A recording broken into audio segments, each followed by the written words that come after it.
যেহেতু আজকে শুক্রবার দিন, তো সকালবেলা ভাবলাম প্রতিদিন ওরা ভাত খেয়ে স্কুলে যায়, কারণ অনেক দেরিতে আসে। আজকে ভাবলাম কিছু রুটি বেলে নেই, তাই সকাল সকাল উঠেই আমি রুটি বেলে নিলাম। ঝটপট কিছু রুটি বেলে নেব। বাচ্চারা অনেক পছন্দ করে, আর রেগুলার খেতে ওদের আসলে ভালো লাগে না। সো হ্যালো এভরিওয়ান, আসসালামু আলাইকুম। আমি রুটি প্রসেস করি কিভাবে আপনাদের সঙ্গে অবশ্যই শেয়ার করব। আমি এই যে রুটিগুলো বেলে তারপর একটু ছেঁকে নিয়েছি হালকা, যাতে 2-3 দিন খাওয়া যায়, নর্মাল ফ্রিজে রেখে খাওয়া যায়। তাও আমি রুটির বক্সে আমি বক্সে প্যাকিং করে রাখবো। উপরে একটা টিস্যু পেপার দিয়ে দিলে ভালো হয়, বড় টিস্যু ছিল না, সেজন্য আর আমি দিতে পারলাম না। দুপুরে রান্নাটা চড়িয়ে দিলাম। আজকে যেহেতু আমি মাছ মাংস কোনো কিছুই রান্না করব না, শীতের সময় আমার যে কোনো ধরনের শাক অনেক ভালো লাগে, তা আমি ভাবছি আজকে সবটাই শাকের আইটেম করব।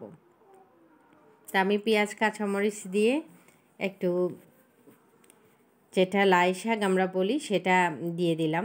কুচি কুচি করে কেটে আমি ধুয়ে, ওইগুলো আসলে শাক রান্না করতে অনেক কষ্ট হয়, কিন্তু শাকে যে পরিমাণ ভিটামিন থাকে আর শীতের সময় টাটকা শাকগুলো পাওয়া যায়, সে সময় না খেলে আসলে ভালো লাগে না। তা আমি এই শাকটা ভর্তা বেশি বানাই আর ভাজি করি। বাচ্চারাও খায় আর আমারও বেশ ভালো লাগে। যেহেতু আজকে বড় মাছের কোনো আইটেম ছিল না, অনেক ছোটো মাছ ছিল বাসায়, তাই ভাবলাম শাকটা ভাজি করে নিই, ভর্তার চেয়ে ভাজি ভালো হবে। তা আমি ঝটপট ভাজিটা করে নিয়েছি। এই যে ভাজা ভাজা হয়ে গেল। আজকের দিনটা খুব একটা শুভ আমার, কি বলবো। আজকে আপনাদের আসলে আমার বিয়ের প্রায় 13-14 বছর হয়ে যাচ্ছে, 14 বছরে পা দিলাম।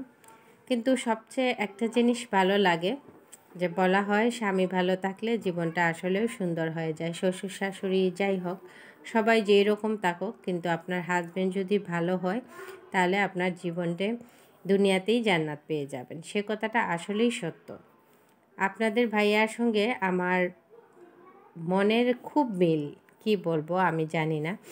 আসলে যখন আমি কিছু একটা খেতে চাই আপনাদের ভাইয়ের কাছে, যদি বলি যে আজকে একটু ভাজা পোড়া খাবো, সিঙ্গারা, মনে করেন বিভিন্ন ধরনের চপ, আমার অনেক ভালো লাগে, কিন্তু যদি বলি তাহলে সেটা জীবনেও আসবে না। আপনাদের ভাইয়া হয়তো রাত 10টায় আসলে হয় বলবে দোকান বন্ধ, না হয় ভুলে গেছি।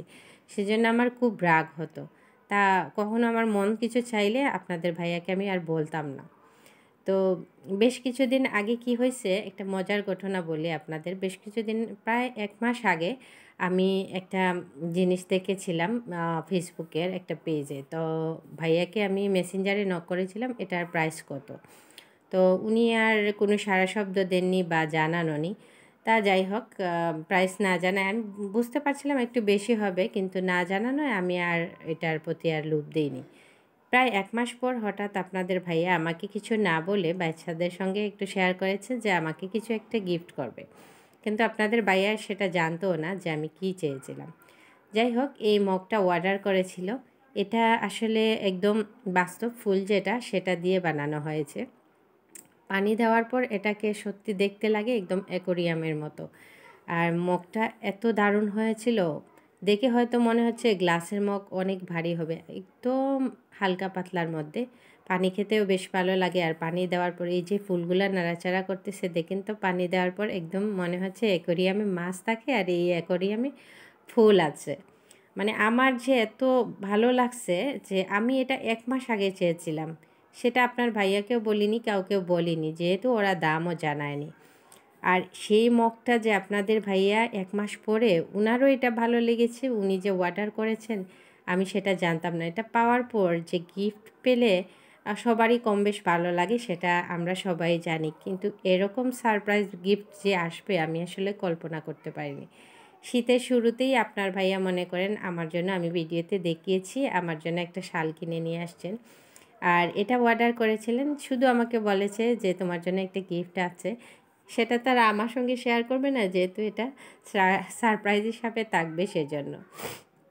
তা পাওয়ার পর আমার অনেক ভালো লেগেছে, আসলে আমি ভাষায় বর্ণনা করতে পারবো না। এই যে দেখেন, আমি এটা চেয়েছিলাম কিন্তু মনের ভিতরে রেখে দিয়েছে, আপনার ভাইয়াকেও বলিনি, কিন্তু সে গিফটটা দেখেন আপনার ভাইয়ারও মনে ধরেছে। উনি 1 মাস পরে সেটা আমার জন্য নিয়ে আসছেন। এটাই আপনাকে বলতে চাচ্ছি যে আমি যেটা মনে আনি যে এটা আমি খাবো বা আপনার ভাইয়াকে বলবো না, বলার দরকার নেই, বললে তো ভুলে যায়, তাহলে বলবোই না। কিন্তু যেদিন মনে আনি যে এটা খাবো, ঠিক সেদিনটা তো ওইটা চলে আসে। মানে এরকম যে মনের মিল থাকে সেটা আমার মানে বাস্তব অভিজ্ঞতা থেকে বলছি, এরকম আমি আসলে কখনো কল্পনা করিনি। আপনার ভাইয়ের সঙ্গে আমার মনের মিল, আমাদের মতো কার কার এরকম হয় অবশ্যই কমেন্ট করে জানিয়ে দেবেন। আর সবচেয়ে ভালো লাগে এটাই, যেটা আমি মনে করি সেটাই চলে আসে, কিন্তু বলে দিলে জীবনেও সেটা আসবে না।